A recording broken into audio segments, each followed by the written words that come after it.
بنی اسرائیل اور گائے کا حیران کن واقعہ۔ قرآن مجید سے سبق آموز کہانی۔ بنی اسرائیل میں ایک شخص قتل ہو گیا۔ قاتل کون تھا کسی کو معلوم نہ تھا۔ ہر قبیلہ دوسرے پر الزام لگا رہا تھا۔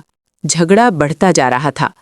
آخر کار وہ سب حضرت موسیٰ علیہ السلام کے پاس پہنچے اور عرض کی، اللہ سے دعا کریں کہ ہمیں سچ معلوم ہو جائے۔ حضرت موسیٰ علیہ السلام نے فرمایا، اللہ تمہیں حکم دیتا ہے کہ ایک گائے ذبح کرو۔ یہ سن کر بنی اسرائیل حیران ہو گئے، کہنے لگے، کیا آپ ہم سے مذاق کرتے ہیں؟ حضرت موسیٰ علیہ السلام نے فرمایا، میں جاہلوں میں سے ہونے سے اللہ کی پناہ مانگتا ہوں۔ اب انہیں چاہیے تھا کہ فوراً حکم مان لیتے، مگر انہوں نے سوالات شروع کر دیے۔ انہوں نے پوچھا، گائے کیسی ہو؟ جواب ملا، نہ بوڑھی ہو نہ بہت کم عمر، درمیانی ہو۔ پھر پوچھا، اس کا رنگ کیا ہو؟ جواب آیا، چمکدار زرد رنگ کی ہو، دیکھنے والوں کو خوش کرے۔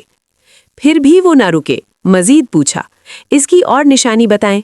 جواب ملا، وہ گائے کھیتی باڑے میں استعمال نہ ہوئی ہو، بے عیب ہو، اس پر کوئی داغ نہ ہو۔ اب بنی اسرائیل کو ایسی گائے تلاش کرنا مشکل ہو گیا۔ بہت تلاش کے بعد انہیں ایک ہی گائے ملی جس میں یہ تمام نشانیاں موجود تھیں۔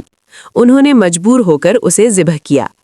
اللہ کے حکم سے مقتول شخص کو اس گائے کا ایک ٹکڑا مارا گیا۔ اللہ نے مردے کو زندہ کر دیا۔ اس نے اٹھ کر اپنے قاتل کا نام بتایا، پھر دوبارہ فوت ہو گیا۔ اس طرح سچ سامنے آ گیا اور قاتل پکڑا گیا۔ سبق: اللہ کے حکم پر فوراً عمل کرنا چاہیے۔ زیادہ سوال اور ضد انسان کو مشکل میں ڈال دیتی ہے۔ اللہ ہر چیز پر قادر ہے۔